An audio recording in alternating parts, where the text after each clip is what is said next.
समय पहले की बात है। एक छोटे से गांव में एक लड़का रहता था जिसका नाम अर्जुन था। अर्जुन एक बहादुर और होशियार लड़का था, लेकिन उसे हमेशा एक चीज की कमी खलती थी। वह जंगल में छुपे हुए रहस्यों को जानने का इच्छुक था।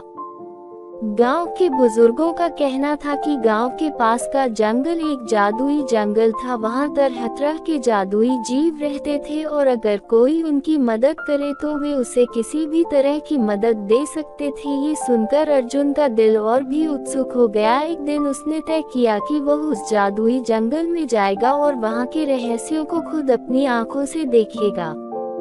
अर्जुन सूरज ढलने से पहले ही जंगल की ओर निकल पड़ा। रास्ते में उसे एक बूढ़ी औरत मिली। उसने अर्जुन को रोककर कहा, बेटा, ये जंगल बहुत खतरनाक है, सोच लो कहीं तुम्हें कोई अनहोनी न हो जाए। माँ, मुझे अपनी हिम्मत पर भरोसा है और अगर कोई मुश्किल आएगी तो मैं उससे निपट लूंगा। बूढ़ी औरत ने अर्जुन की हिम्मत देखकर उसे एक जादुई पंख दिया और कहा, ये पंख तुम्हें किसी भी संकट से बाहर निकाल सकता है, इसे संभाल कर रखना।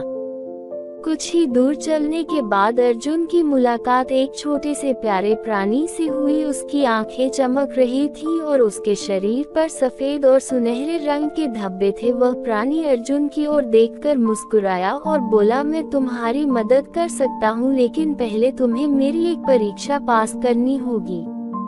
कौन सी परीक्षा? प्राणी ने कहा, तुम्हें इस जंगल में छुपे हुए 3 जादुई रत्न ढूंढने होंगे। ये रत्न इस जंगल को ताकतवर बनाते हैं और अगर वे गलत हाथों में पड़ जाएं तो ये जंगल बर्बाद हो सकता है। अर्जुन ने हामी भरी और रत्न ढूंढने के लिए निकल पड़ा। पहला रत्न एक प्राचीन वृक्ष के नीचे छुपा हुआ था। अर्जुन ने जब वृक्ष की जड़ों को हटाया तो उसे चमकता हुआ लाल रत्न मिला। उसने वह रत्न उठा लिया और अपने थैले में रख लिया। दूसरा रत्न एक गहरी गुफा में था। अर्जुन ने हिम्मत जुटाई और गुफा में प्रवेश किया। अंदर पहुंचते ही उसे एक नीला रत्न मिला जो ठंडक से चमक रहा था। अर्जुन ने वह रत्न भी उठा लिया।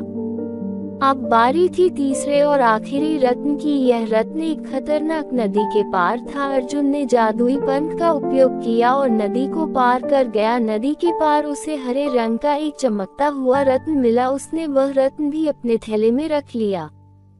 अर्जुन ने जब तीनों रत्नों को प्राणी को दिखाया तो वह बहुत खुश हुआ और बोला, तुमने अपनी बहादुरी और समझदारी से यह काम पूरा किया है। अब मैं तुम्हें एक विशेष वरदान दूंगा। प्राणी ने अपने जादुई हाथ से अर्जुन को छुआ और अर्जुन के अंदर अद्भुत शक्तियां भर दी। अब अर्जुन न सिर्फ एक साधारण लड़का था बल्कि एक शक्तिशाली योद्धा